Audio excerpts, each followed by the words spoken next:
सियासत में आपसी संबंध बिगड़ने और फिर बन जाने के अनेक सियासी किस्से मशहूर हैं।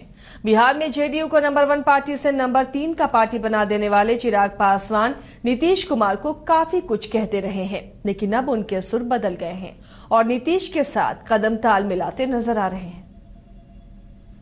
बिहार की सियासत कब किस ओर करवट लेती है इसका अंदाजा नहीं होता, लेकिन नेताओं के सुर कब बदल जाएंगे इसका अंदाजा चुनाव के बाद ही पता चलता है। लोकसभा चुनाव में लोजपा की जीत के बाद चिराग पासवान के सुर बदल गए और यह कह डाला कि विधानसभा चुनाव नीतीश के चेहरे पर एनडीए लड़ेगी। अब इस बात को लेकर आरजेडी चिराग पासवान पर कई सवाल उठा रही है।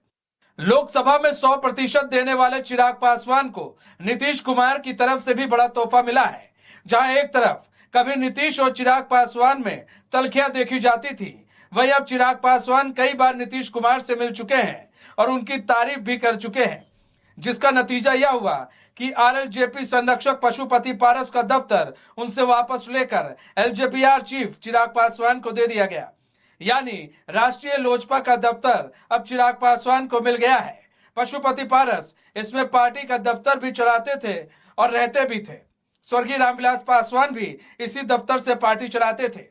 क्षणिक समय के लिए चिराग जी पासवान माननीय नीतीश कुमार जी के विरोध कर रहे थे अपने स्वार्थ में, लेकिन आज एनडीए गठबंधन में हम लोग सब एक साथ हैं, तो इसीलिए कहीं कोई विरोध नहीं है। माननीय नीतीश कुमार जी को बड़े हैं उम्र में, इसलिए पैर छू के प्रणाम करते कहते हैं कि हमारे चचा हैं, गार्जियन हैं।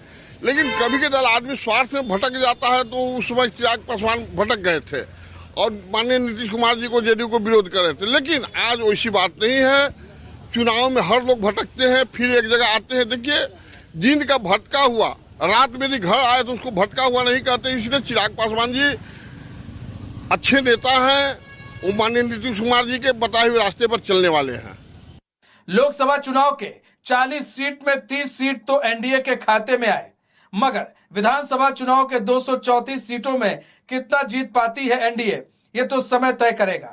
लेकिन लोजपा रामविलास सुप्रीमो चिराग पासवान को लगता है कि लोकसभा चुनाव में जो गलती हुई उसकी समीक्षा कर विधानसभा में अच्छा प्रदर्शन करना चाहिए। प्रावधानों के अनुरूप जो पार्टियां केंद्र में जिसकी सरकार में मंत्री हो, तो उस पार्टी का दावा बनता है।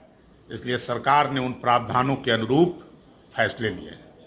लोकसभा चुनाव के परिणाम के बाद एनडीए के घटक दल तो गदगद है और खासकर चिराग की तो जैसे लॉटरी लग गई है। तभी तो चिराग को चाचा ने पुराना बंगला लौटा दिया। जाहिर है ऐसे में चाचा अब चिराग को अच्छे लगने लगे हैं।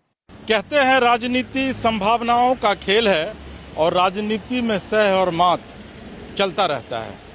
अब जरा देखिए कि कल तक यही पार्टी कार्यालय के नेता और मालिक पशुपति पारस हुआ करते थे, लेकिन सत्ता क्या बदली कि निजाम ने सब कुछ बदल दिया और अब यही पार्टी कार्यालय पर चिराग पासवान एक बार फिर से अपना न सिर्फ हक जता रहे हैं, बल्कि इस कार्यालय में विराजमान होने के लिए पधार भी रहे हैं।